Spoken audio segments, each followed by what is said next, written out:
Hello, ladies and gentlemen. This is Eddie Marcus again. And yes, it's a very, very snowy day out there this morning. Looks like we got more snow today than we've gotten at any one time. Probably not, but it was already hills of snow hanging around, and now these are hills on top of hills. And boy, I'm out there lifting and doing what I got to do to get rid of that situation.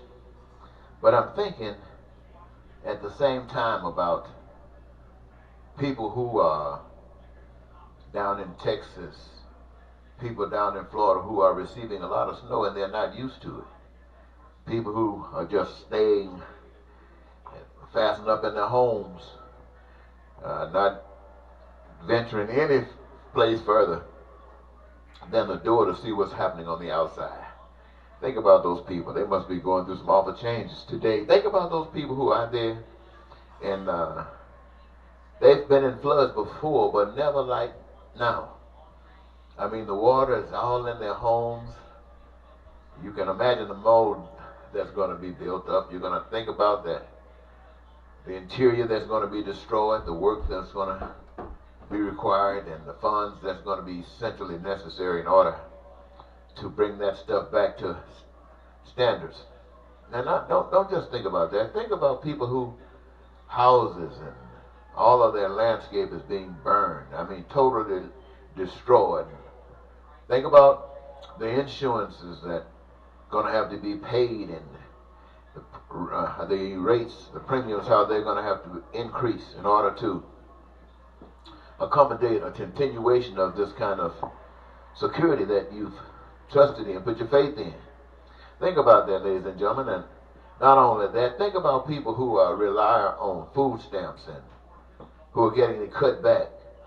Think about people who, well, there's so much to think about, and I just want you to think, I just want to throw that out there so we can all get on the mindset. And all of that came because I was out there hustling that snow this morning. And the reason that I was thinking about these kinds of things is because it's people having to go through some changes. And I'm wondering, do you, the people, understand why you have to go through these changes? And I'm convinced that you don't. And I say I'm convinced because as I study and do my research and I go around and apply myself in these situations of life, I find that a lot of people try to blame God for these kinds of things. And they say that there must not be a God. You got so many people nowadays who are becoming atheists, saying that we've been tricked in believing that there is a God. And as old as I am today, ladies and gentlemen, I've lived a lot longer than most of you. And I stand here today to tell you that there is a God. Now, the reason that you are not familiar with the God is because you got a lot of people talking about God who are deceiving you because they know nothing about God. They are using God to do whatever they're doing. It's like Donald Trump coming into the campaign in 2016 saying, was it 16? Whenever he started running that election, he started talking about what he was going to do, how he was going to drain the swamp, how he was going to cut taxes, and how you were going to benefit from it. Nobody was going to be cut off welfare. Nobody's going to be cut off Social Security because he has plans that's ready to work and they're just ready. They're going to be just going. And all of you want these kinds of things. There's nothing wrong with it. We all desire these kinds of things. Only you got to watch out who's talking to you. He came in, did he give you that? Where did the tax money go? It went to the richest people. Where did the welfare that you lost go? It went to the people who lost because of the policies that he was advocating for. It's just a game that's being played, ladies and gentlemen, and that is why you don't see anything countering that would deliver you from such persecution. And this is why you say, where is this God? And I tell you, God is loving you because he's constantly sending people out there to tell you, to make you aware that God exists, because God is invisible, and you have been made to deliver yourselves from the situations that we find ourselves in. We can live in hell or we can live in heaven, and where we're going right now is in hell, and it is because you got all of the people that's come and told you about God in a righteous manner have been killed. Every last one of them have been killed. It's not a man on earth right now that I know of. Well, I put it this way. There's not a man on earth right now that's telling you the truth about God that's having an effect in society that's still living. Not a single one of them. Everybody that's talking to you about God right now is either a crook or he's having no effect. If he had a little bit of faith, he'd be dead. And why? Because it'll keep you in the same old mold that you're in. It'll keep you a slave. Now, why do I come to you and say something about God? Because I know there's a God. I didn't get this out of a book. I heard of it in a book. I heard people talk about it. But the truth of it in my life is that I had the experience. I was just like you until I got the evidence.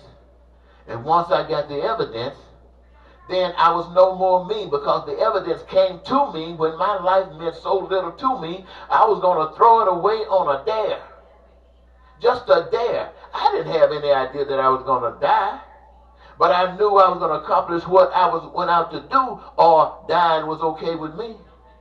And I can look at that and say, I can see heaven looking on me and say that, yeah, that's something, let's get him. Anybody that don't care nothing about their life, love their life, but don't mind losing it for what they believe in, I can see God using that. And that's why I can see God using me. I can see him saving me at that moment to let me know that God exists. But it was such a way that sometime in the future I might have a question to that. And to solve that, another encounter occurred that eliminated the possibilities of any doubt.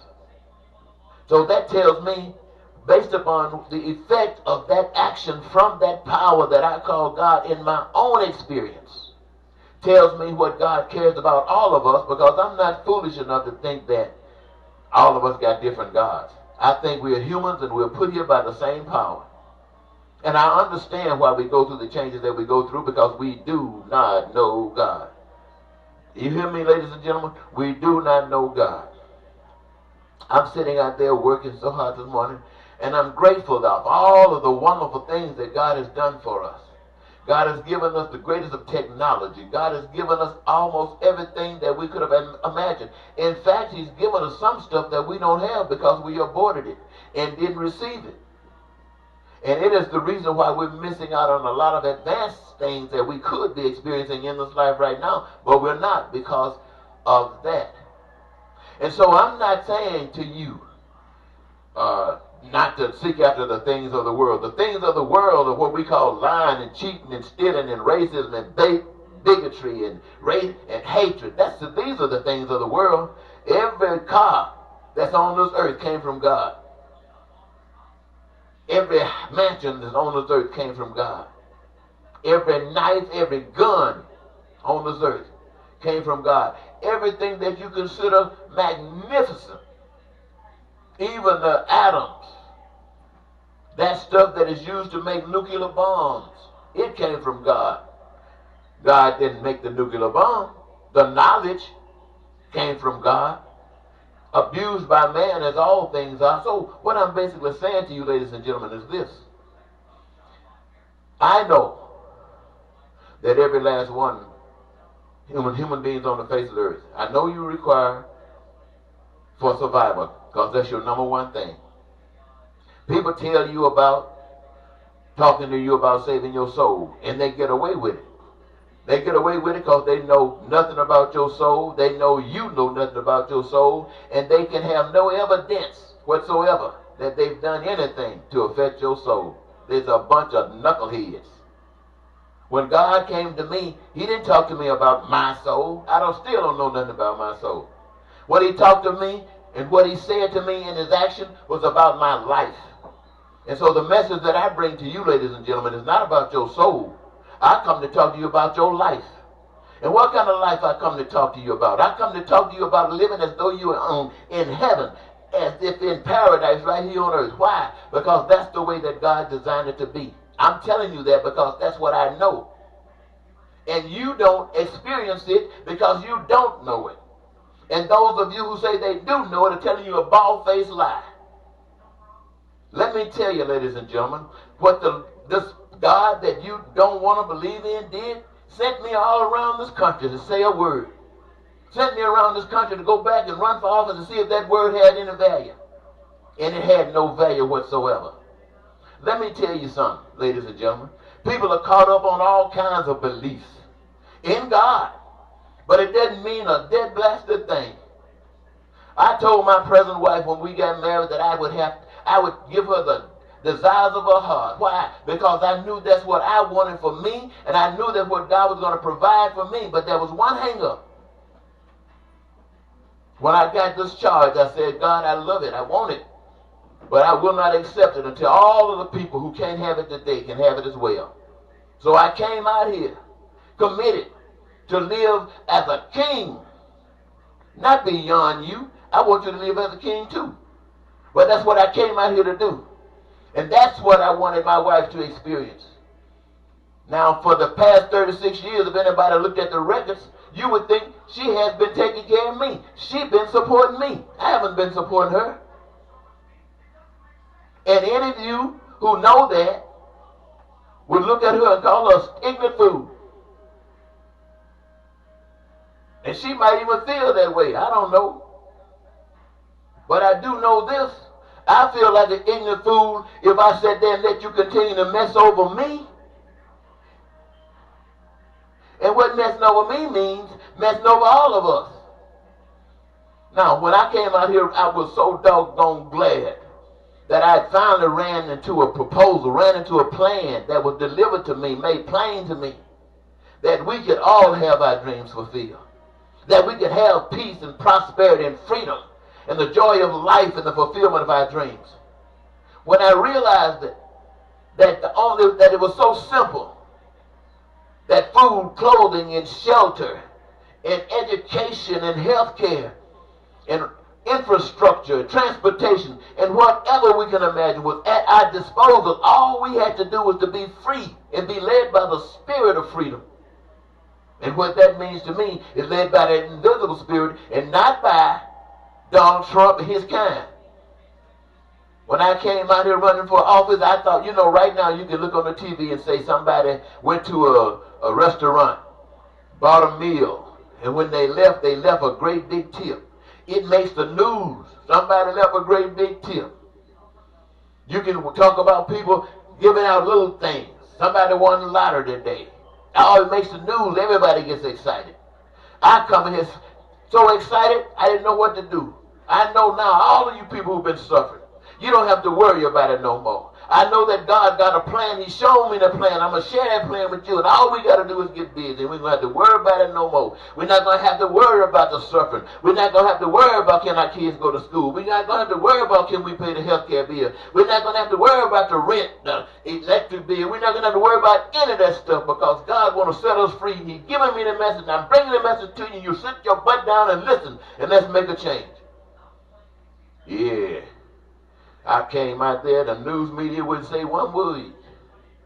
I went to the churches, they wouldn't say one word. I went to my family, they wouldn't say one word. I went all around the country, they wouldn't say one word. As they are suffering, as they're standing in a soup line, as they're sitting in a shelter, can they find some cover for the night out of the rain? Wouldn't say one word. Went to the mega churches where got making millions of dollars and got folks all over the country sending them nothing but money, asking to pray for and deliver you from your problems. But I'm there, it throwing it in your face. You're not saying one word. Now I have to walk around here with everybody looking at me like I'm some stupid fool because I don't join in and start walking in the same old stuff with you. I look at Donald Trump. You know, the nation knows, the world knows he's from the pit of hell, at least that spirit that in him is. And half of the country walking around here trying to defend him. Taking an oath before the world saying they're going to be fair in their deliverance. And sit there and lie to the whole dead-blasted world. And you, my friends, sitting up in these churches all around this country, sitting back on your loins like you're waiting for somebody to come and deliver you. Because you don't know the truth. God ain't mad with you. He says you shall reap what you sow. The seed that you plant, that determines the fruit you get.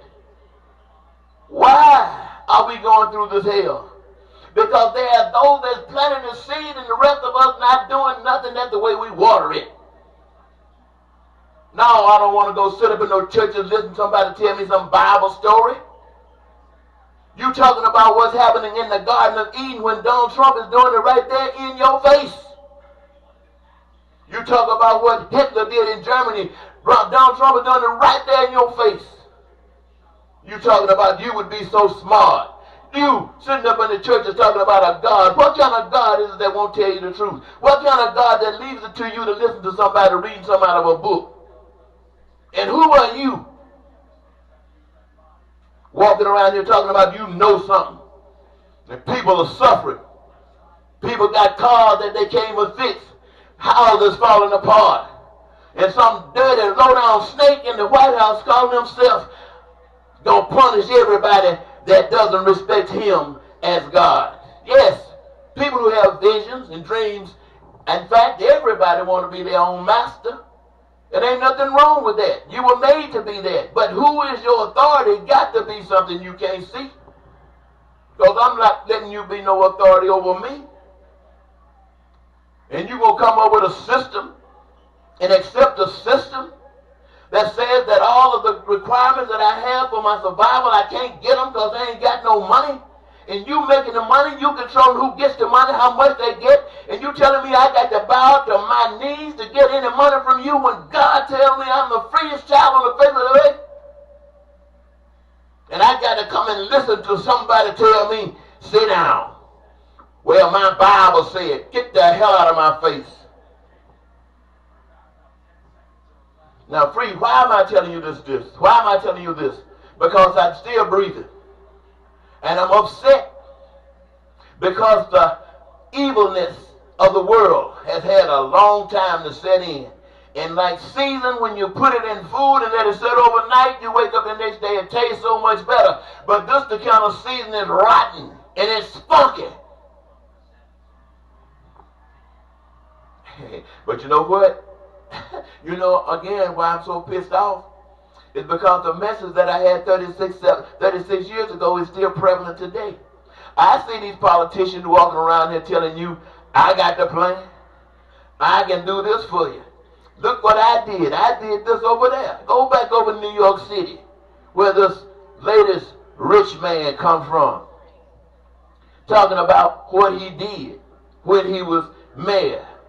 Go back to that time frame and see were there any skid rows in New York City. Go back in that time and see if there were any homeless people in New York City. Go back to those times and see where there's drug infestation taking place in New York City. Go back to New York City and see if brothers were being beat down and shot down and locked up in jail when he was in office. Go back to New York City and see what was happening then. And listen to what he's telling you now. And what are you going to believe? You're going to believe the same old stuff you've been believing all the time. Why? Because you don't know any better. You're just like a teenager. Who am I talking about? I'm talking about all you grown folks out there. You're just like a teenager. You can't tell a teenager nothing. Let me say it again. You know anybody that got kids. You can't tell a teenager nothing. And people living in the world, you can't tell them nothing. And this is why you have to reap what you sow. Because you might not listen to somebody telling it to you. But when it comes back to you, that's your evidence. Now, I don't know if God is trying to weave us out. We got choice. You know, as I said, we can make this place here heaven or hell. And it must be for some purpose. I guess we'll make it. I can see that being done to make a choice. So all the people that want to live in peace and prosperity and freedom and joy of life and dreams fulfilled, maybe they could all just live together. Because there's a simple plan, ladies and gentlemen, for all of you who heard what I've just said and can't understand how it could be made effective. The original plan in order to achieve what I'm telling you about heavenliness, ladies and gentlemen, when God designed human beings, he put something in them. A desire to do something, to be something. Being on this earth is not just to be here, but you're here for a purpose. And you don't even, most of you don't know what it is. Except those people who are doing it and they say, I don't believe I'm getting paid for it. They're having so much fun. Now, there are others who are having fun too and not getting paid for it. The problem with that is it's not just, because they need their resources for survival as well, but they don't have the money to pay for it. So something is wrong there. Now, the difference in that is that when you need something to pay for it or to get it and you don't have it, and you're in a system that says that you got to get down on your knees and serve evil to get it, or you don't get it, that tells me that ain't got nothing to do with God. That ain't got nothing to do with love. That ain't got nothing to do with what's right. But if your plan, if your proposal allows each one to participate in the manifestation thereof, if your proposal allows them to do that which gives them their greatest joy and they have no regrets, if your proposal allows them to apply themselves and the returns is that there is enough individuals engaged in these particular job areas that it creates all of the resources that we need, baby. Hey, that's cream on the top. You can't beat that. Except evil don't want you to buy into that. Well, oh my goodness, I talked a long time again. Well, look, ladies and gentlemen, I really didn't mean to talk that long, but I did. And I'm not going to apologize, because you need every bit of it. Every pain that I feel when I go out there and look at the things that I got to go through, I think about you. I don't blame God. I think about you who have listened to the devil and won't listen to the truth. I blame you.